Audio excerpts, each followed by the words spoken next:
I want to talk about the truce that has been imposed on Israel by the United States. What you're seeing is not a ceasefire.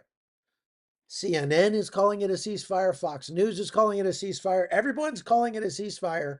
But a ceasefire is an agreement between the two belligerent parties to stop the fighting indefinitely. This is not that because it literally was an agreement that the United States made with Israel and the Lebanese government. This 60-day truce, again, is an imposed order by the United States on Israel. And Hezbollah, the only thing that Hezbollah has said about it, and I will read it to you, according to the New York Times. This is all that Hezbollah has said. They've been saying that they're not going to stop fighting Israel until there's a ceasefire in Gaza. Well, there's not a ceasefire in Gaza right now. So, why is this being called a ceasefire? Hezbollah still has thousands of fighters across Lebanon. They are now flooding back into the southern part of Lebanon, and they're even waving Hezbollah flags. This is Hezbollah celebrating their quote unquote victory over Israel as they flood back into the southern part of the country. Now, the only thing that they've said so far concerning this, according to the New York Times, is Hezbollah, which is not a formal party to the agreement and has addressed peace negotiations through an intermediary, did not immediately comment on it on Tuesday. That's it. So they have said in the recent past that if Israel would agree to some sort of deal where Israel would stop shooting, Hezbollah would honor that as long as Israel left Lebanon. Well, Israel has not left Lebanon yet. They're supposed to leave over the next 60 days. They're telling people not to enter the areas along the southern border, but people are still doing so. They've had at least 4 instances when the IDF has actually fired warning shots at people because they were getting too close to IDF tanks or troops. People are trying to flood back in there. Many of those people are Hezbollah. They're waving flags saying that they won. This is a victory for them. Well, if this is victory, I'd hate to see what losing looks like. This is the Biden administration's attempt to make it look like they accomplished something in this conflict, but they haven't. The only thing they've done is they've been able to impose their will on the Israelis, and the Israelis are going along with it, hoping that Hezbollah will go along with it too. But if history is any judge, they don't have much hope because Hezbollah has never lived up to any of the ceasefire agreements they have made. In this case, they weren't party to this agreement. And the Lebanese government, the Lebanese army, we know about half of those guys are Hezbollah themselves, or at least have family who are Hezbollah. And those guys are the ones who are supposed to uh, enforce this along with UNIFIL, both of whom were supposed to enforce it the last time and didn't. So, what we're seeing here is Hezbollah has been hurt so badly that they need some time to lick their wounds. They don't have any leadership to speak of, they don't have any communications to speak of. They have lost the majority of their weaponry. The IDF, right before the agreement took effect at 4 a.m., the IAF launched airstrikes on a command center that belonged to the unit of Hezbollah that was responsible for bringing in uh, weaponry from Iran. And they were also responsible for the drone strikes on Israel. In these strikes that the IAF made, they took out about 75% of all the suicide drones that Hezbollah had left to strike Israel. Hezbollah has lost so much that they do want Israel to stop shooting at them. That is not exactly a ceasefire. Hezbollah was even saying that they wouldn't accept any ceasefire. They're going to continue in their mission to attack Israel until the war in Gaza is over. Here's where the information war comes in. The United States and media and everything, everybody's calling it a ceasefire. And even the New York Times, in their most recent article, is calling it a ceasefire deal between Israel and Hezbollah. But Hezbollah, it says in the very article further down, hasn't actually commented on it. This is being imposed on them. What they're hoping is that if they can get the word out that there's a ceasefire in the north, it will encourage Hamas to consider a ceasefire as well. And that may be working because I just saw a few minutes ago that Hamas was saying they would be open to talks as well. The thing is, Hamas has to release the hostages. They're not going to get anything until they release those hostages. So, is this holding? So far, yes. So far, Hezbollah has not actually fired on, that we know of, uh, anybody in Israel, although there was a drone incursion into the Galilee, but the news did not say if that incursion was from Lebanon or Syria, because um, this agreement only applies to the conflict between Israel and Lebanon, or it's not actually with Lebanon, it's with Hezbollah in Lebanon. But that doesn't mean anything about the conflict between the Hashishabi in Iraq and Syria. Those are Iranian backed militias. They are still, I mean, there's no agreement at all there. So it's likely that they will continue to fire drones and missiles, nothing like the ones coming from Lebanon. The Houthis are still firing, and there's still fighting going on in uh, Gaza. And then in the West Bank or Judea and Samaria, they discovered a very large shipment of weapons, including claymore mines. And they found a bunch of those, along with explosives, vests, sniper rifles, RPGs, and grenades being smuggled through Jordan into Judea and Samaria. Iran is still very heavily trying to influence this, trying to start up more fighting with Israel, and Israel is doing a pretty good job at taking them out. What's concerning about all that is that if they're capturing a shipment of arms like that, it's likely there are several more they did not capture. It's likely that there are weapons like this getting into the West Bank. We already know that there is a ton of weaponry already in Judea and Samaria in the Palestinian areas. And so that is definitely something that Israel is nowhere near done with.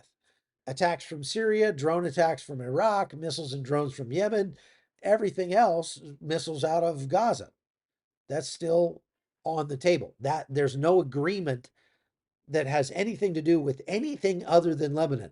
Why would Jerusalem agree to put a halt to the war it was prosecuting so expertly with only some of its objectives secured and in response to security guarantees that look a lot like the failed architecture of the past? Senator Ted Cruz said Obama Biden officials pressured Israel into accepting this agreement by withholding weapons they needed to defend themselves and counter Hezbollah, and by threatening to facilitate a further broader binding international arms embargo through the United Nations. Netanyahu's aides confirmed that the outgoing administration threatened to embargo arms transfers while promising to stand aside while the United Nations Security Council passed resolutions compelling Israel to put a halt to the fighting, not just in Lebanon, but in Gaza too. That's from Ted Cruz, senator from Texas. Obviously, the United States was exercising all of its power against Israel to try to get them to agree to this, because it's not in Israel's best interests at the moment. I mean, they had a chance to degrade Hezbollah even further. However, it does bear repeating that the IDF had already told the Israeli government that they were at a good stopping point in Lebanon if they wanted to start negotiating a ceasefire. So while I believe every word of what Ted Cruz is saying, that the United States was threatening to withhold weapons and not exercise its veto power over anything the ICC or the United Nations would come up with to force Israel to stop the war, I believe that Israel took a look at the pros and cons of this and decided that for the moment, as long as they retain the right to strike anything they see as a threat inside Lebanon, it's not that much of a handcuffs on the IDF. It frees up the IDF to send some of their troops to take some rest and to focus more on Iran and finishing up in Gaza. The IDF has arrested 4 suspects, including a Hezbollah commander, who were trying to make their way up to the border fence. So, again, Hezbollah hasn't agreed to this. So, why wouldn't a Hezbollah commander come back if he thought Israel wasn't going to shoot at him? The prime minister and the defense minister instructed the IDF not to allow the Lebanese population to get close to the border in southern Lebanon in accordance with the first phase of implementing the truce. The first phase is Israel starting to pull out of southern Lebanon, but they have 60 days to do that. So they're not going to do it right away. The IDF spokesman said to the Lebanese citizens, for your safety and the safety of your family, you're prohibited from moving south toward the villages. And the IDF has asked you to continue to stay evacuated. There's an absolute prohibition for anyone to move south of the Litani River. The home defense people have said they do not want Israelis to return to their homes in the north just yet. They're not going to restart school up there. They're not going to allow people to go back to their homes because they want to kind of wait a few days and see if this thing holds. Since the beginning of the ceasefire, I should put in quotes because it's not a ceasefire, 6 Hezbollah terrorists have been killed trying to infiltrate the area. And so again, Hezbollah did not agree to this agreement. The only agreement is between the United States, the Lebanese army, and Israel. And, the United States is paying the Lebanese army to go along with this, by the way. But the U.S. offered something like $800 million in extra military hardware and ammunition and money to the Lebanese military if they would go along with this. Now, think about this. You're a Hezbollah operative that also happens to be a Lebanese soldier. And they come to you and you know what a bad state your organization is in because you can't get a hold of anybody. You have no idea what's going on. And so they come and they say, hey, the United States is going to pay you guys millions of dollars to put on your Lebanese army uniforms and go back into southern Lebanon and check things out and make sure that those Israelis leave. Well, of course you're going to do that. And they've promised, the Israelis promised they won't shoot at you as long as you're wearing a Lebanese army uniform. Why wouldn't these Hezbollah guys do that? And if history is any judge, the Lebanese army would not even say anything if Hezbollah was accompanying them in there. They're not going to do anything about it because they're on the side of Hezbollah. We know that UNIFIL is not going to do anything about it either because they also have proven to be on the side of Hezbollah, or at least have been ambivalent and enough to let Hezbollah do whatever they wanted to do within sight of UNIFIL bases. Well, folks, I wanted to just say, while I have you, please go hit the like button real quick. And while you're doing that, let me tell you about chuckholton.com. I've been posting quite a bit over there, and we've got some stuff coming. We are this close to releasing our coffee table book. This is going to be like a 40 page, 44-page book, something like that, of photographs that I took over the past 12 months or so. We go back a little bit further than that because we actually start the book at the beginning of the war in Israel. And so uh, what we did is we collected up all the best photographs that I've taken since the war started, not just in Israel, but everywhere else I've gone, Armenia, Colombia, Burma, you name it, and Jordan and everything. And we put together a beautiful coffee table book. The people that have seen it have called it stunning. And it's going to be available to supporters on chuckholton.com as a download for free. So you can go look at it and download it if you want to just read the book, because I've got little anecdotes and stories about things that happened over the course of the last year, people that you all have helped. We've got a couple pages, I think, of photographs of all the people that, not all actually, just some of the people that we've been able to help this year around the world with your assistance. So all of your generosity, like Diane Britson there, has helped us to really bring hope to a ton of people around the globe. So we've got a couple pages of their pictures, and it's a great Christmas gift, stocking stuffer for anybody that is into the geopolitics thing, or has been into watching this show. We will probably do this every year.